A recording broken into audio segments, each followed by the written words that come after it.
Bonjour les amis et bienvenue chez Canadauto. Aujourd'hui une voiture de Hyundai qui est très populaire par rapport à son prix. Donc c'est une petite voiture, on peut dire un crossover, donc elle coûte pas trop cher, mais elle fait l'affaire, surtout si on a beaucoup de déplacements en ville. Concernant cette voiture, le prix, les options, etc., tout va être englobé dans cette vidéo. N'oubliez pas de vous abonner pour ne rien rater des prochains modèles qu'on va exposer sur notre chaîne. Sans plus tarder, allons faire le tour de la Hyundai Venue. A tout de suite.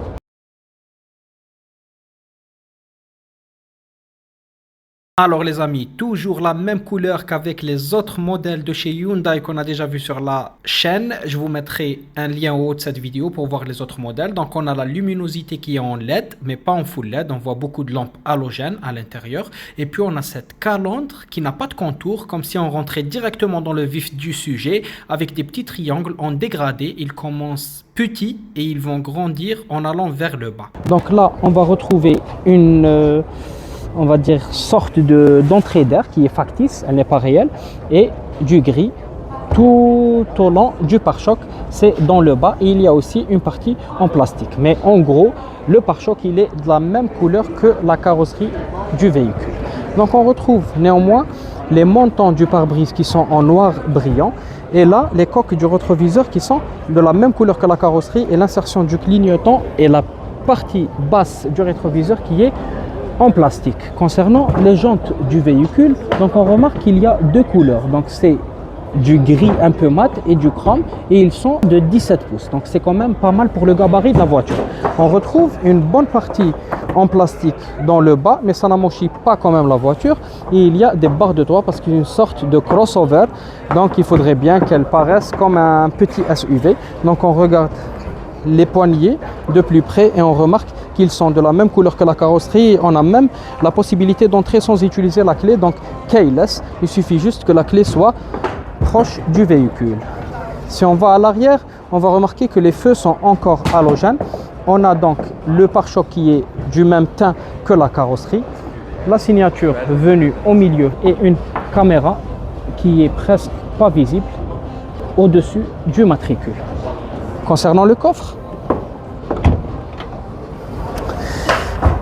il est pas mal.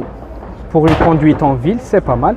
Et on remarque que les sièges sont divisés 40-60%, donc on pourra agrandir on va dire le volume du coffre. On va voir ce qu'elle nous offre à l'intérieur, cette petite venue. Alors, beaucoup de plastique sans surprise. Donc on remarque que la poignée de porte, elle est un peu spéciale. Même la couleur, elle n'est pas en chrome. Il y a un petit peu de cuir avec surpiqûre en blanc. Le bouton pour les vitres électriques. Pour les sièges, ils sont en cuir et en tissu, donc semi-cuir, avec des surpiqûres en blanc et beaucoup de retouches en blanc. Il n'y a pas d'accoudoir central, 3 repose-têtes, mais ça sera très juste de mettre 3 adultes ici. Pour 2, ça va, c'est plus ou moins spacieux, mais pour 3, juste. Pas de diffuseur. Il y a néanmoins le Isofix et pas de chargeur aussi pour les passagers arrière. On va voir ce qu'elle nous offre à l'avant. Donc là, on remarquera qu'on a 4 vitres électriques, le réglage des rétroviseurs qui est électrique aussi. On a un peu de poussière sur la montre, on va s'en débarrasser. Et là, pour l'intérieur, donc on remarque qu'il y a le contour des bus d'aération qui est en blanc. Peut-être que ça change en fonction des finitions. Là, ça marche avec les sièges. On a un accoudoir central. Le réglage est manuel. Par contre, il y a le réglage en hauteur aussi du siège, donc il n'est pas électrique. On va accéder pour voir ce qui s'offre à nous avec un peu plus de détails.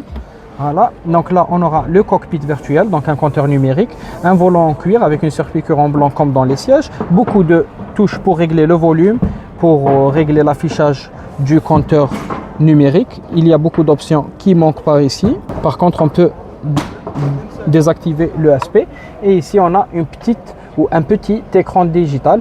Ici, on pourra faire les réglages de la radio, les médias, etc. Le choix. On pourra même voir la caméra de recul si toutefois on fait une marche arrière. Donc ici, pour tout ce qui est radio, le démarrage sans clé de la voiture, comme l'accès sans clé aussi. Et ici, tout ce qui est réglage de la climatisation.